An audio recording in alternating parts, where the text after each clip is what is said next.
So just like many modern women, I was one of those that was out to the world, or to as many people as I could, really, like, oh my gosh, look at all this money I have saved up, all this money I got, like I'm really doing well out here, that kind of thing. But really, I wasn't paying my taxes. Like, what? Like, how? And I owed, probably like somewhere between like $30,000-$40,000 in taxes. Like that, it accumulates, especially with a waitressing job that I was doing, but to everyone else, I'm balling out here, But another big thing that us ladies don't account for as well is student debt. Like that is a huge factor, but we don't tell that part of it, But we're out here pretending like we've got it all under control, independent boss lady. But really, have you thought about that stuff, And if I just know that that's majority, because, from friends, family, myself, that's majority of women, what we do, in all honesty. But in today's video, this young lady really breaks down the beginning of it all, the facade of what feminism is and why we really need y'all. So let's get into it today. Ladies, I know some of y'all just can't wrap your mind around that feminism is the reason for your burnout. Listen up. Yeah, I know. 30 years ago, boy, was I burnt out. A family of 4 or 5 could live off of one income comfortably. So let's backtrack. Feminism told women you need independence. You need a career. You need to prove yourself outside of your home. So think about it. Labor supply doubled. Wages kind of stagnated. Meanwhile, the cost of living just shot up. So employers didn't have to pay a single man because it was so common for both people to work now because of feminism. And then everything inflated because society got used to people having 2 incomes. Then women told other women that it was oppressive to be a stay-at-home full-time mother and that you needed to go climb the corporate ladder, you baddie boss babe. So ladies, we fed into the lie. 100%. Well, not only do we have the mother duties and the home duties, we now have a 40-hour work week on top of that. So realistically, what happens from this? You end up being exhausted, stressed, burned out, anxious, depressed. What do some people resort to? Medication. And what happens? The cycle just keeps continuing. And then marriages fail. The family crumbles. So walking away from God's design, this is what we've got. Woo. The economy. She just worded that so beautifully, is that that's just not God's design. That's why even within the workforce, when I was there, the whole time, mothers that I'm working with, and this before I was even a mother, that they're telling me like, man, if I only could just be home with my kid, and like this is just, and then they're sassy while they're there, like just not wanting to be there, not good to work around, in all honesty sometimes. Like, but even myself, even as a single lady at the time, this doesn't feel right. Like this isn't what I want to do. But I wasn't aware because I was like, I got to go out and get it. That's what I'm told. I need to do that. But then what you realize once you do become a mother, wait, I don't want to leave my kid with some people that I don't know. Like, what the heck? That is the worst feeling ever. I have this new thing here that is all mine. I don't want to give it to anybody else to watch for 8 hours a day. And then I started thinking, oh my gosh, I was a daycare kid. So something that I thought about when listening to this, and I wanted to ask you, is that in all honesty, if you could go back to how it was, where you were responsible for bringing in the income and you had a lady at home that took care of the kids, took care of the house, took care of you, is that truly how you would prefer it? Or is there a little bit of y'all now that are like, I don't know, I think that we should split it and work it out that way? Like, I genuinely want to know where y'all are at on that, because I'm to the point where I'm like, if we could reverse it all if we were like no women in the workforce at all. And then another factor that is added into there is, how when a lady is working with you, there's a lot more temptation of wanting to maybe sleep with that lady.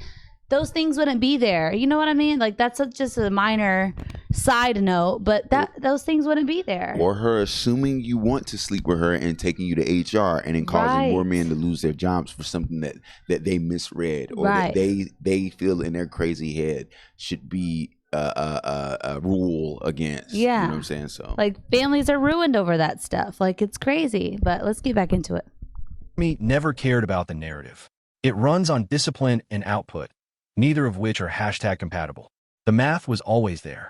People just had enough cushion to ignore it for a while. It is to be a woman in today's day and age. Start with my tier 1 of products that I use every single morning, but this totals to about $650 in product. Next is my nighttime routine. These products total about $610. So products alone, I'm gonna say are around $200 to $300. And then there's the actual tools. This blow dryer alone costs $300. I just point out that I did get that on sale, but still. So if we're talking the total of the tools, that's probably another $500 to $600 right there. Of course, it's important to keep in mind that lots of these are one-time purchases. And most of the products last between 3 to 4 months, but these are still things that we have to pay for that you don't. It's hard for me to total all that up, but ballpark, and this is me being on the conservative end of things, I'd say it's about $1,000 worth of product. There's a lot of pressure to be hairless, tan, poreless, beautiful people. And you know who put those beauty standards in place? And you know who owns lots of those beauty companies and fashion companies and famous lingerie brands? I know so if you're gonna tell me what I should wear and how I should look, the least you can do is buy me a drink. My hot take is that I thought that she was gonna say how ridiculous is the pricing of all this. Like, I didn't know where that was gonna go. I didn't know that was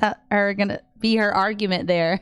I thought she was gonna say the inflation of products and the pricing that it is on it. Now that I can understand. Like, I go and get cheaper makeup because I'm like, dude, I'm not spending this much money on this makeup. Like, bump that. I'll go to Dollar Tree or a drugstore or something like that. Like, that's crazy. I'm not paying out the wazoo for some products. Like, no, this is crazy. I thought that that's where she was going to go with that, but then to turn around and blame men for it, like it's their fault. And then first of all, if you know that it's that expensive, why are you spending that much money on it? How is that a man's fault? That is your decision to buy that.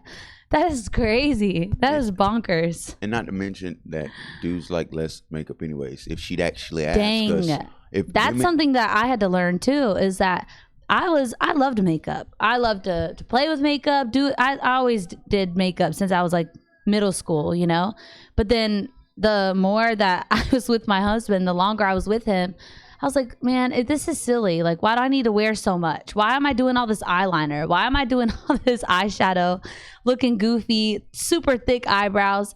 It's crazy. But you're told by women like, oh, this is beautiful. This is what you should do. This is the aesthetic that you need.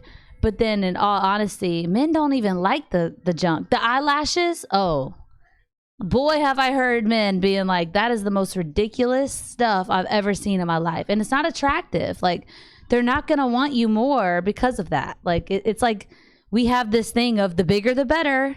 Just like with our Brazilian butt lifts, the bigger the better. Like, at some point, you're delusional. It's crazy, and women just encourage it because out of trying to be nice, but it's not kind to do that. That's not logical, and men understand this. They're like, yo, you look ridiculous, dude. Why are you wearing that shirt? Like, that's how men communicate. But we can't do that about some crazy looking eyelashes or these crazy injections and things like that we're doing. Oh my goodness, let's get back into it.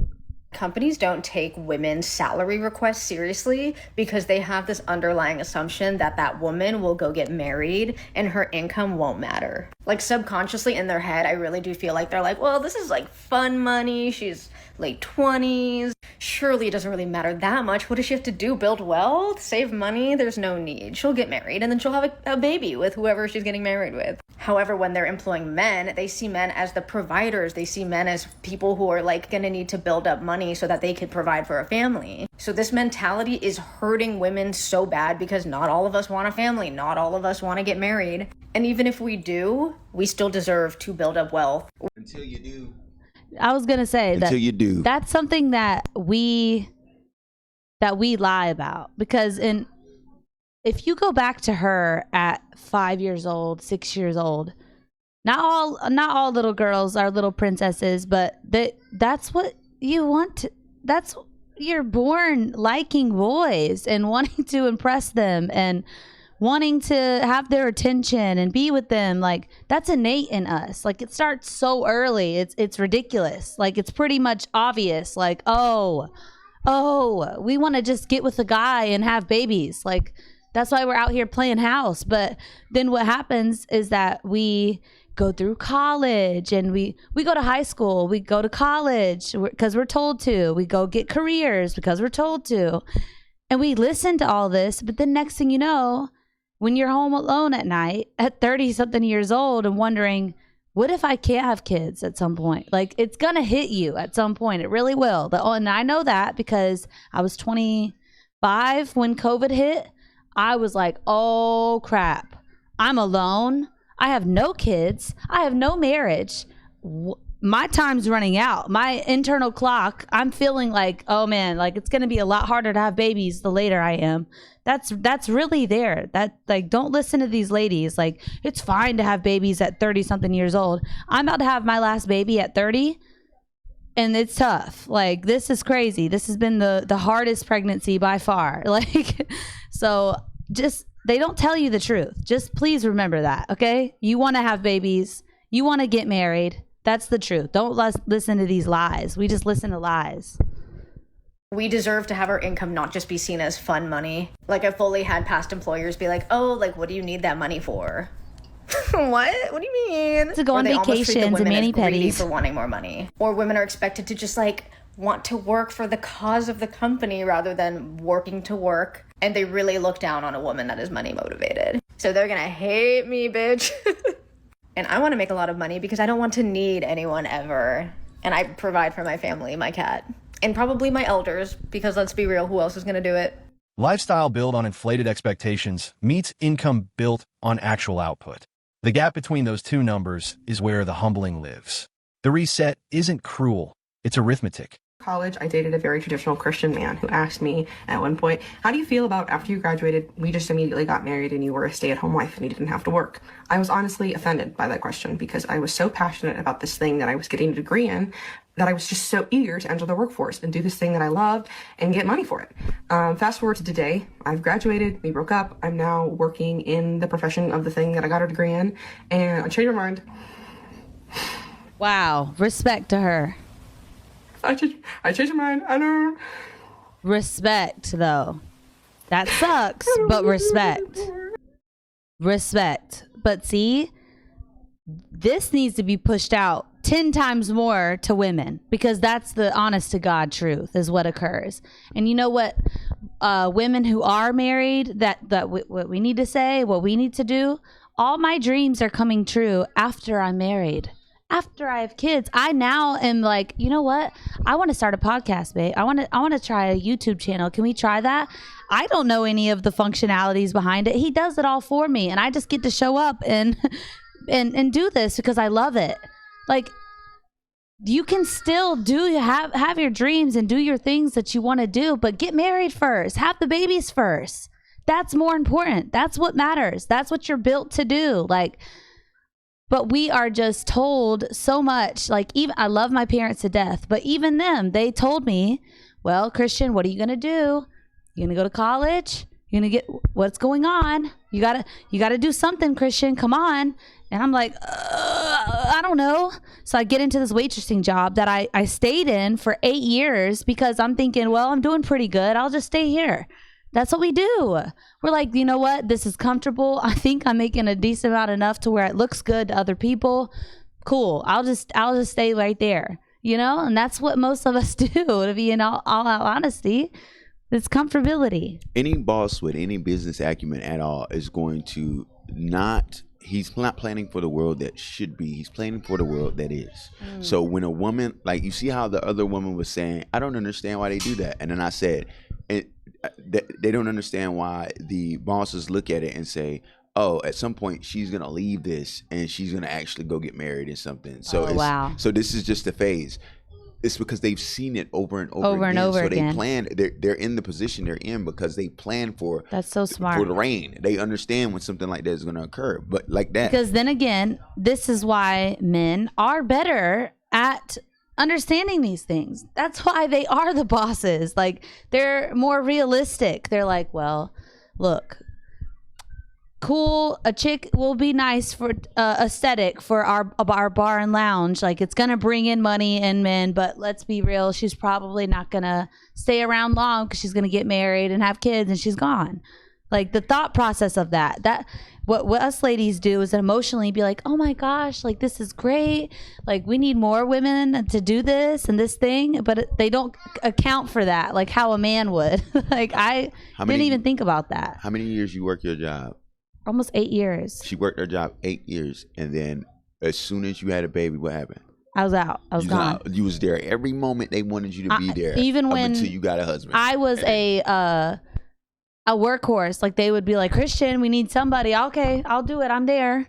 But then as soon as I had a kid, I'm like, I ain't coming back. Bye.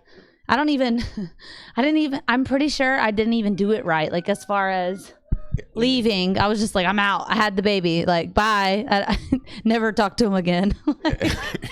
No cares for their business at all. And that's what they are applying. Yeah. And to, I wanted to ask the guys, if you don't mind me addressing your audience, guys, as far as guys that run businesses or are very high up in businesses that understand how all of that works, do y'all see this often? Do y'all see that happening? Yeah, how often do you see that occur with ladies that they seem like the best worker there for a little while, but then as soon as they get with somebody, they're gone. You don't see them again. But yeah, God bless y'all. Answer those questions in the comments, and I can't wait to see you in the next one.